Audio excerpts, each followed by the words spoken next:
जय हिंद साथियों, आपके अपने प्यारे यूट्यूब चैनल आपन राम नगरी में ढेर सारा स्वागत है।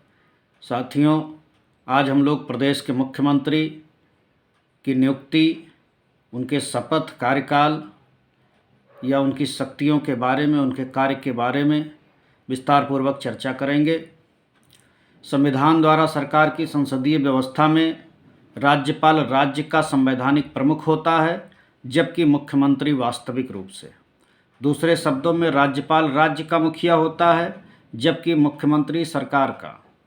इस तरह राज्य में मुख्यमंत्री की स्थिति उसी तरीके से है जैसे केंद्र में प्रधानमंत्री की। संविधान में मुख्यमंत्री की नियुक्ति और उसके निर्वाचन के लिए कोई विशेष प्रक्रिया नहीं है। केवल अनुच्छेद 164 में कहा गया है कि मुख्यमंत्री की नियुक्ति राज्यपाल के द्वारा की जाएगी। इसका तात्पर्य यह नहीं है कि राज्यपाल किसी भी व्यक्ति को मुख्यमंत्री नियुक्त करने के लिए स्वतंत्र है। संसदीय व्यवस्था में राज्यपाल राज्य विधानसभा में बहुमत प्राप्त दल के नेता को ही मुख्यमंत्री नियुक्त करता है, लेकिन यदि किसी दल को स्पष्ट बहुमत प्राप्त ना हो तो राज्यपाल मुख्यमंत्री की नियुक्ति में अपने विवेकाधिकार का इस्तेमाल कर सकता है। ऐसी परिस्थिति में राज्यपाल सबसे बड़े दल या दलों के समूह के नेता को मुख्यमंत्री नियुक्त करता है और उसे 1 माह के भीतर सदन में विश्वास मत प्राप्त करने के लिए कहता है।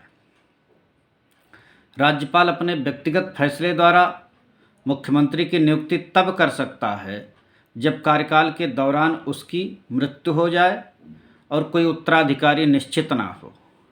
हालांकि मुख्यमंत्री की मृत्यु के पश्चात सत्तारूढ़ दल सामान्यतः नए नेता का चुनाव कर लेता है और राज्यपाल के पास उसे मुख्यमंत्री नियुक्त करने के अलावा और कोई विकल्प नहीं रह जाता है। संविधान में ऐसी कोई व्यवस्था नहीं है कि मुख्यमंत्री नियुक्त होने से पहले कोई व्यक्ति बहुमत सिद्ध करे, ऐसा कोई प्रावधान नहीं है। राज्यपाल पहले उसे बतौर मुख्यमंत्री नियुक्त कर सकता है, फिर एक उचित समय के भीतर बहुमत सिद्ध करने को कह सकता है। ऐसा बहुत से मामलों में हो चुका है। एक ऐसे व्यक्ति को जो राज्य विधानमंडल का सदस्य नहीं भी हो, 6 माह के लिए मुख्यमंत्री नियुक्त किया जा सकता है। इस समय के दौरान उसे राज्य विधानमंडल के लिए निर्वाचित होना पड़ेगा। ऐसा ना होने पर उसका मुख्यमंत्री का पद समाप्त हो जाएगा। संविधान के अनुसार मुख्यमंत्री को विधानमंडल के 2 सदनों में से किसी एक का सदस्य होना अनिवार्य होता है।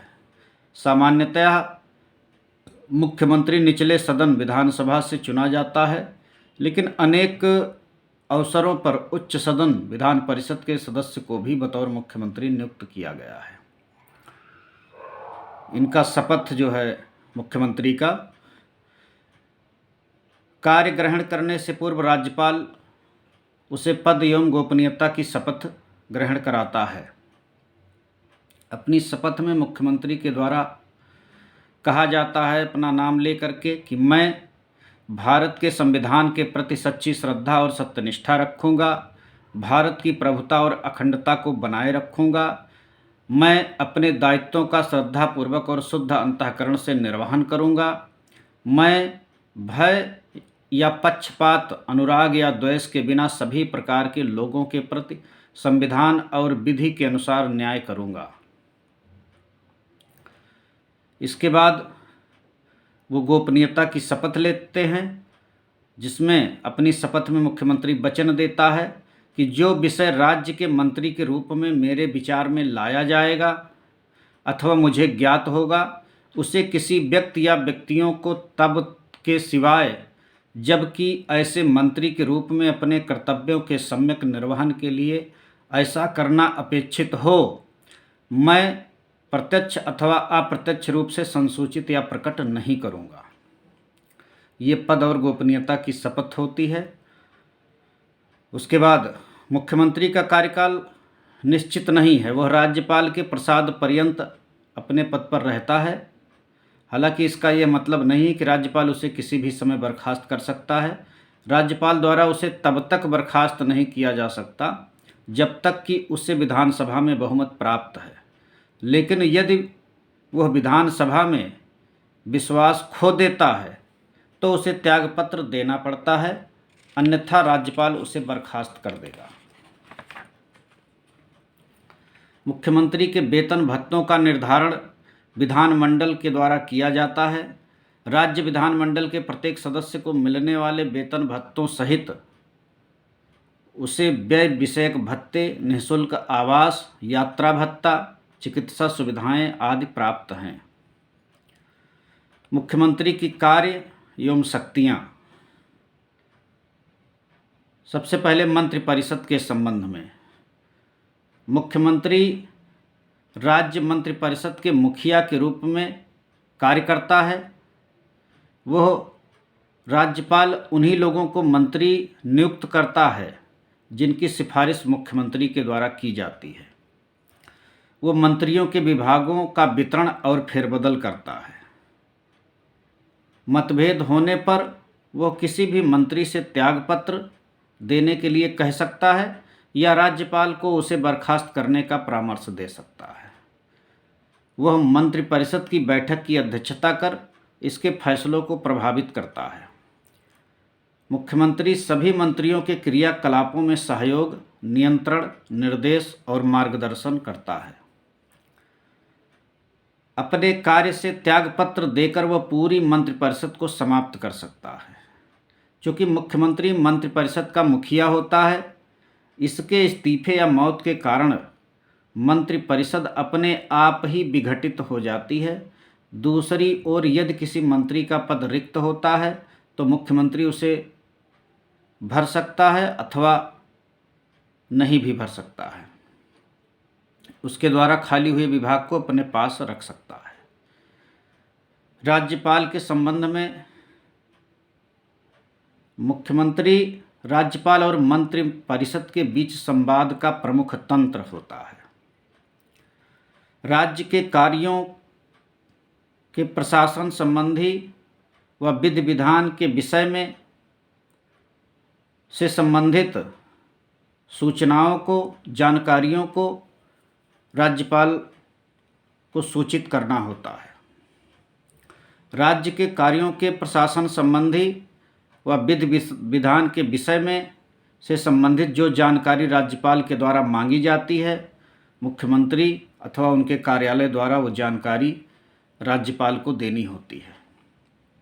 किसी विषय को जिस पर किसी मंत्री ने निश्चय कर दिया है किंतु मंत्रिपरिषद ने विचार नहीं किया है, राज्यपाल द्वारा अपेक्षा किए जाने पर मंत्रिपरिषद के समक्ष विचार के लिए रखा जाएगा। वो बहुत महत्वपूर्ण अधिकारियों जैसे महाधिवक्ता, राज्य लोक सेवा आयोग के अध्यक्ष एवं सदस्यों, राज्य निर्वाचन आयुक्त आदि की नियुक्ति के संबंध में राज्यपाल को परामर्श देता है। राज्य विधानमंडल के संबंध में मुख्यमंत्री सदन के नेता के नाते उसको कुछ विशिष्ट शक्तियां प्राप्त हैं।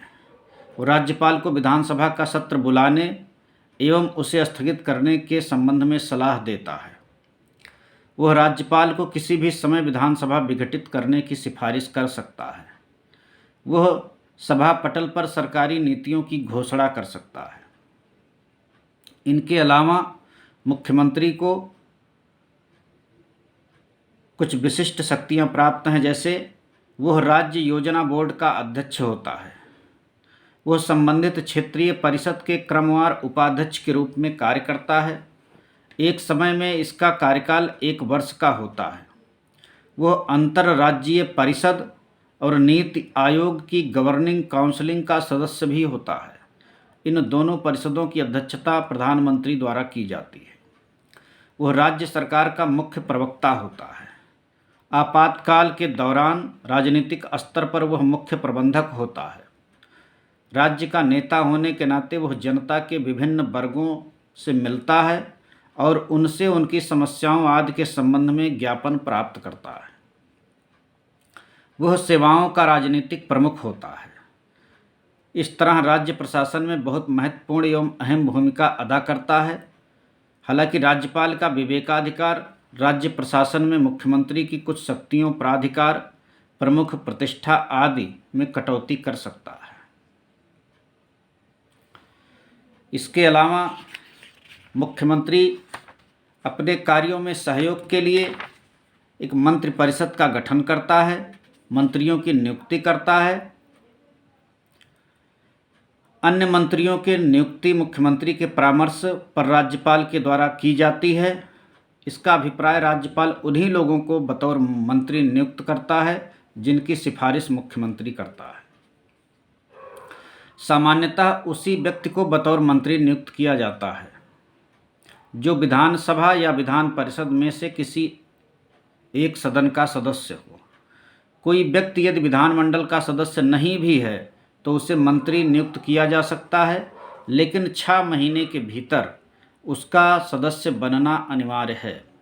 विधानमंडल का सदस्य बनना अनिवार्य होता है, चाहे वो निर्वाचित होकर के बने, चाहे मनोनीत होकर के, अन्यथा उसका मंत्री पद समाप्त हो जाता है। एक मंत्री जो विधानमंडल के किसी एक सदन का सदस्य है, उसको दूसरे सदन की कार्यवाही में भाग लेने एवं बोलने का अधिकार प्राप्त होता है, लेकिन वह मतदान उसी सदन में कर सकता है जिस सदन का सदस्य होता है। मुख्यमंत्री की तरीके से मंत्रियों का भी शपथ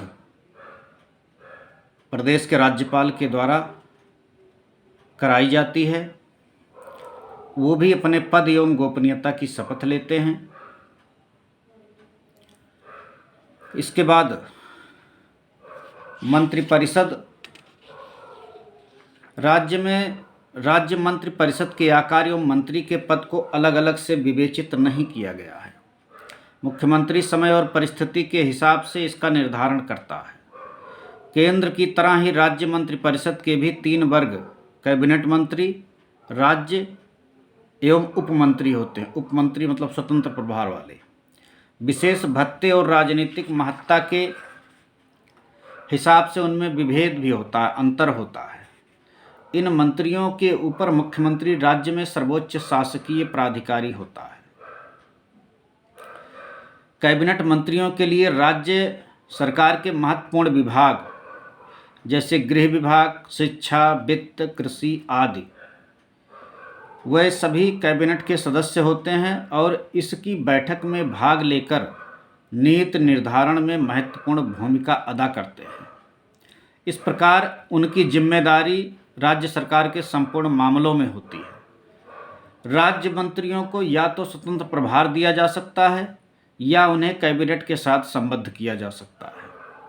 यद्यपि वे कैबिनेट के सदस्य नहीं होते और ना ही कैबिनेट की बैठक में भाग लेते हैं जब तक उन्हें विशेष तौर पर उनके विभाग में संबंधित किसी मामले में कैबिनेट द्वारा बुलाया ना जाए। पद के हिसाब से उपमंत्री इसके बाद में होते हैं। उन्हें स्वतंत्र प्रभार नहीं दिया जाता। उन्हें कैबिनेट मंत्रियों के साथ उनके प्रशासनिक, राजनीतिक एवं संसदीय कर्तव्यों में सहयोग के लिए संबद्ध किया जाता है।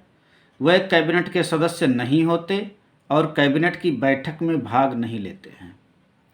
कई बार मंत्रिपरिषद में उप मुख्यमंत्री को भी शामिल किया जा सकता है। उप मुख्यमंत्रियों की नियुक्ति सामान्यतया स्थानीय राजनीतिक कारणों से की जाती है, किंतु उनका जो दर्जा है वो एक कैबिनेट मंत्री के बराबर होता है। कैबिनेट मंत्रिपरिषद का एक छोटा सा भाग है, मुख्य भाग है, जिसे कैबिनेट या मंत्रिमंडल कहा जाता है। इसमें केवल कैबिनेट मंत्री शामिल होते हैं। राज्य सरकार में यही वास्तविक कार्यकारिणी का केंद्र होते हैं। इनकी